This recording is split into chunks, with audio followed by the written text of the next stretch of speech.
All right, welcome. Corporate Governance Platform right here on Equator 9.7 FM. And it's brought to you by the Institute of Chartered Secretaries and Administrators of Nigeria, ICSAN.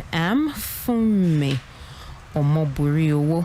ICSAN is a leading recognized professional body in Nigeria that is dedicated to enhancing the status and practice of corporate governance and public administration. On the program this morning, we want to look at roles of the executive directors as managers of corporate business. Our guest this morning is Mr. NOSA IGBINEWEKA, ACIS.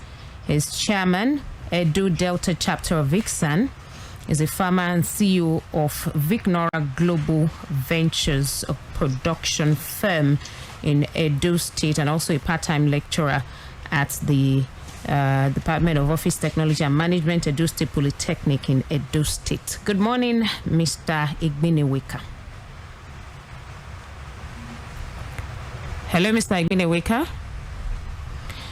Okay, all right, so I guess I'll have to reestablish that connection. With me in the studio, of course, is Mr. Kayode Ketefe, who is head of research, ICSAN. Good morning, Mr. Ketefe.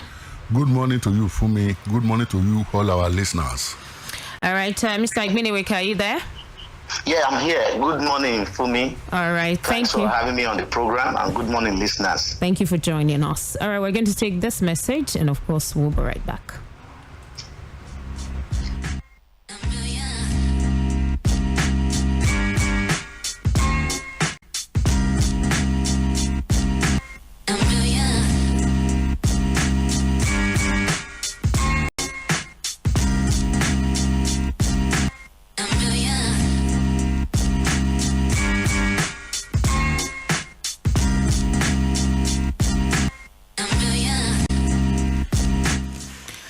Okay, I guess we're just going to the discourse before we'll take that message. We're experiencing some technical issues right here. All right, Mr. IGBINEWEKA, let's begin this way.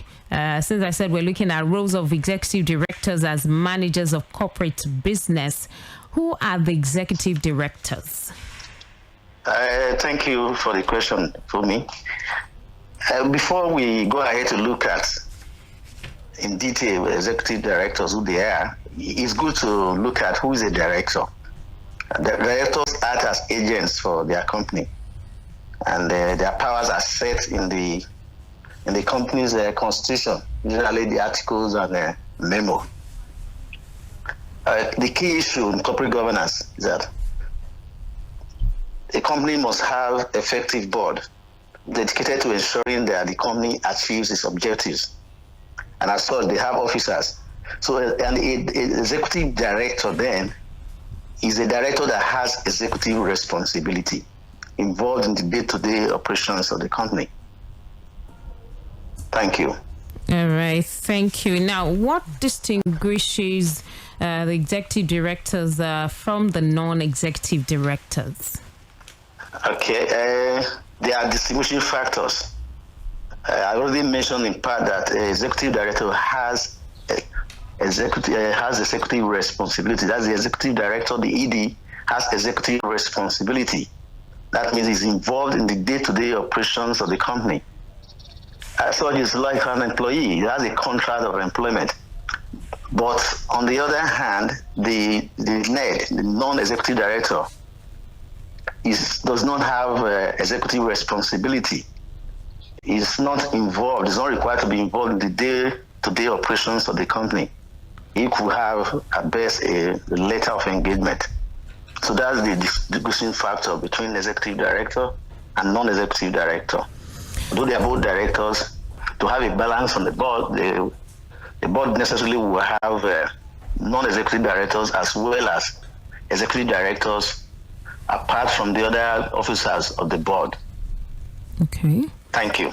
All right. Now, provision of the code is that the executive directors should have a broad understanding of the company's business in addition to possessing such other qualifications as may be needed for their specific assignments or responsibilities.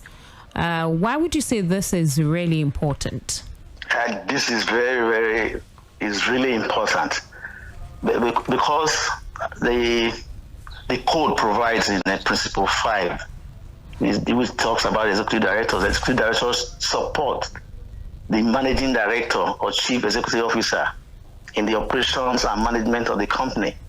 And so to do so, the executive director does not only have to have understanding, it is broad. He has to have a broad understanding of the company's business, in addition to possessing other qualifications that may be required.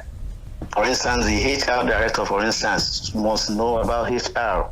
The finance director must know about, even an executive director must know about finance. So it's very important because you need to know, need to ask and answer the basic question, what is our business? So the only way you can bring to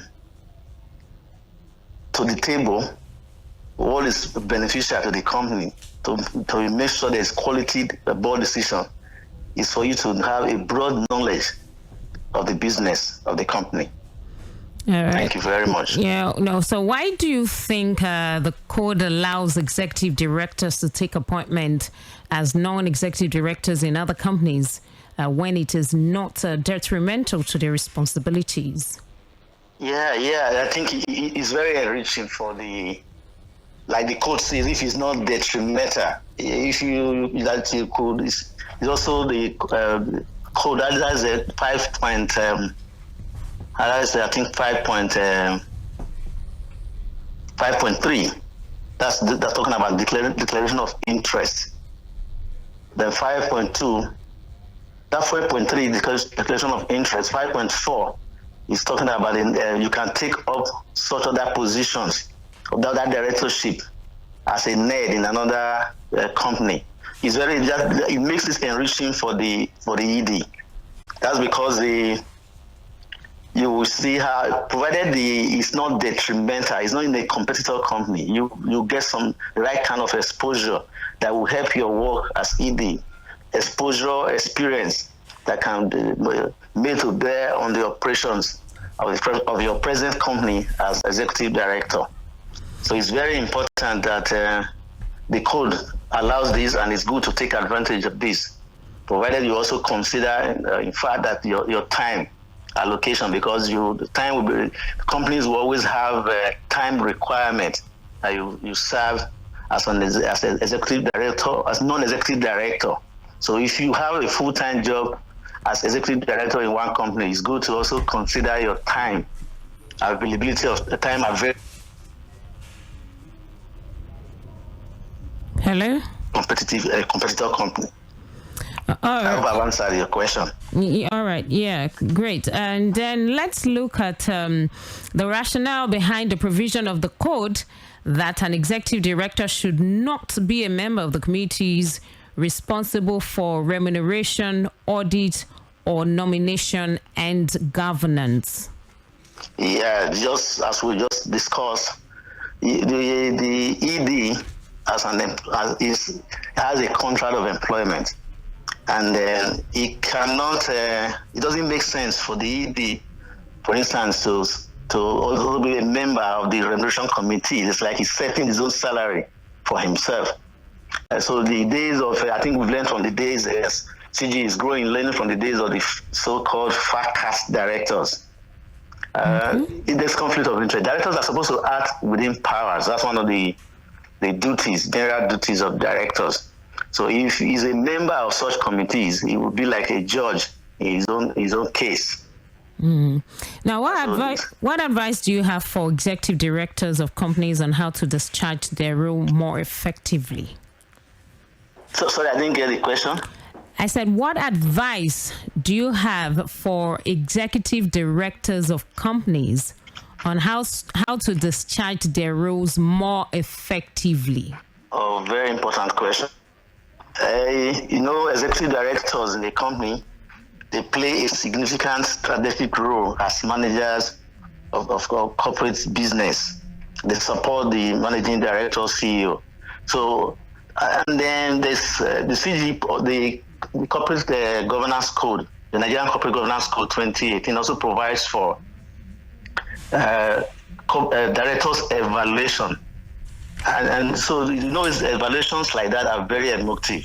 So it's good for such executive director to take evaluations that can reveal weakness in good faith. And then the key thing is continuous directors training and education. So that's one thing that we recommend for executive director, and also to take up the since the code provides for it, take advantage of being a name in another company, and then acquire so that I can contribute more to the attainment of corporate objectives of the company. All right. Thank you so much, Mr. NOSA IGBINEWEKA, ACIS Chairman, Edo Delta Chapter of ICSAN. Thank you for joining us on Corporate Governance Platform this morning. It's my pleasure. Thank you very much for the opportunity. All right. Mr. Ketefe, does ICSAN have specialized training preparing professionals for the role of directors of companies? Thank you very much for that question. Apart from the numerous programs that the Institute has, which examine diverse themes on corporate governance and equip participants with knowledge on how to be a successful MD/CEO or any director for that matter, the Institute also has a vibrant training department that churns out numerous courses on the subject matter on a regular basis. So if you look at the calendar of our training department, you will surely see many trainings that are specifically designed to boost the capacity of participants and impart them with the skill that is necessary to run a company, either in the capacity of a managing director or any other director, executive director, non-executive director. So to your question, does ICSAN have specialized training preparing professionals for the role of directors of companies? I will confidently answer in the affirmative. All right, great. Now, what advice does ICSAN have for directors of companies in Nigeria on the issues of upholding the tenets of corporate governance? Thank you very much for that question. The Nigerian Code of Corporate Governance 2018, which was released on January 15th, 2019, is the single most comprehensive document which seeks to institutionalize the tradition of corporate values and ethical practices in Nigeria. Its provisions from A to Z, they are emanation of time-tested best practices on corporate governance across the world. So adherence to the provision is bound to reflect positively on corporate performance in terms of profitability and sustainability. So having said that, the advice of the Institute, therefore, to directors of companies, corporations, and other corporate firms is that they should endeavor to imbibe the provisions of the code and adopt them as guides in their corporate operation and practices. Thank you very much. All right. Thank you so much, Mr. Kayode Ketefe, FCIS, Head of Research, ICSAN. And today we've looked at roles of the executive directors as managers of corporate business. And that's our package this morning on Corporate Governance Platform. We also thank our guest, Mr. NOSA IGBINEWEKA. All right. We'll return again next week, Wednesday, 10:15 a.m. right here on Equator 9.7 FM. I am Funmi Omoburiowo. Enjoy the rest of the day.